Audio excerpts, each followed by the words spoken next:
Atos 9. Enquanto isso, Saulo ainda respirava ameaças de morte contra os discípulos do Senhor. Dirigindo-se ao sumo sacerdote, pediu-lhe cartas para as sinagogas de Damasco, de maneira que, caso encontrasse ali homens ou mulheres que pertencessem ao caminho, pudesse levá-los presos para Jerusalém.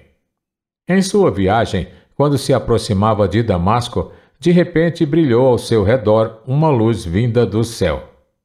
Ele caiu por terra e ouviu uma voz que lhe dizia: Saulo, Saulo, por que você me persegue? Saulo perguntou: Quem és tu, Senhor? Ele respondeu: Eu sou Jesus, a quem você persegue. Levante-se, entre na cidade, alguém dirá o que você deve fazer. Os homens que viajavam com Saulo pararam emudecidos. Ouviam a voz, mas não viam ninguém.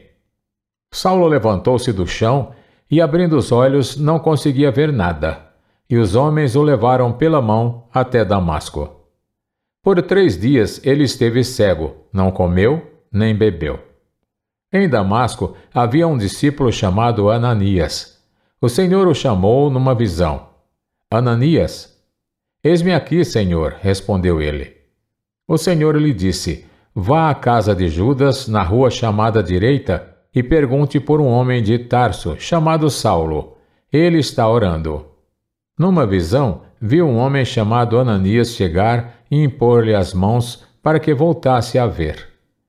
Respondeu Ananias: Senhor, tenho ouvido muita coisa a respeito desse homem e de todo o mal que ele tem feito aos teus santos em Jerusalém. Ele chegou aqui com autorização dos chefes dos sacerdotes para prender todos os que invocam o teu nome.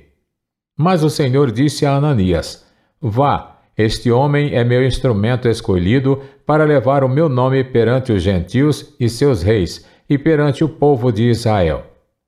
Mostrarei a ele quanto deve sofrer pelo meu nome.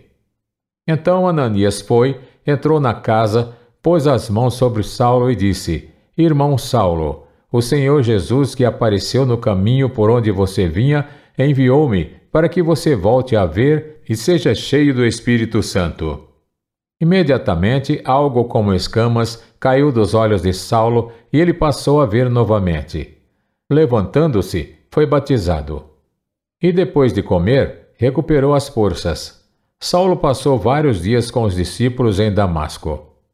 Logo começou a pregar nas sinagogas que Jesus é o Filho de Deus. Todos os que o viam ficavam perplexos e perguntavam: Não é ele o homem que procura destruir em Jerusalém aqueles que invocam este nome? E não veio para cá justamente para levá-los presos aos chefes dos sacerdotes? Todavia, Saulo se fortalecia cada vez mais e confundia os judeus que viviam em Damasco, demonstrando que Jesus é o Cristo. Decorridos muitos dias, os judeus decidiram de comum acordo matá-lo. Mas Saulo ficou sabendo do plano deles. Dia e noite, eles vigiavam as portas da cidade a fim de matá-lo.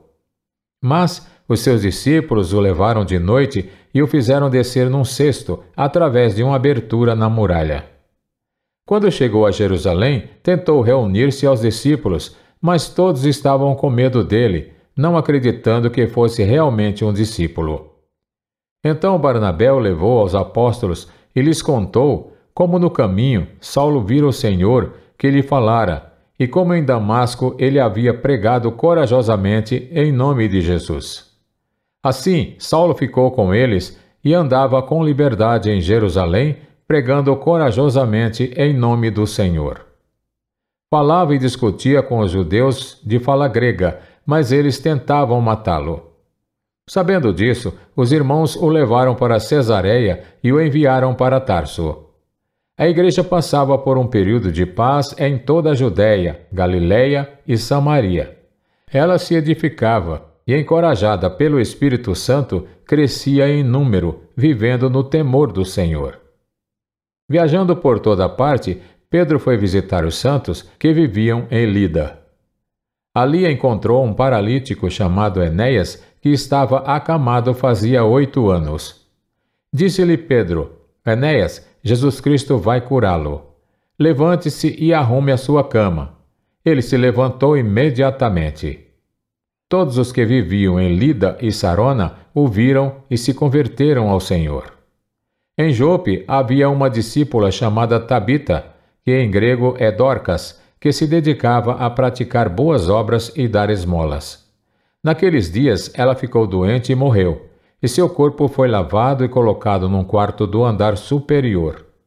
Lida ficava perto de Jope, e quando os discípulos ouviram falar que Pedro estava em Lida, mandaram-lhe 2 homens dizer-lhe: Não se demore em vir até nós. Pedro foi com eles, e quando chegou, foi levado para o quarto do andar superior. Todas as viúvas o rodearam, chorando e mostrando-lhe os vestidos e outras roupas que Dorcas tinha feito quando ainda estava com elas. Pedro mandou que todos saíssem do quarto. Depois ajoelhou-se e orou. Voltando-se para a mulher morta, disse: Tabita, levante-se. Ela abriu os olhos e, vendo Pedro, sentou-se. Tomando-a pela mão, ajudou-a a pôr-se em pé. Então, chamando os santos e as viúvas, apresentou-a viva. Este fato se tornou conhecido em toda a cidade de Jope e muitos creram no Senhor. Pedro ficou em Jope durante algum tempo com um curtidor de couro chamado Simão.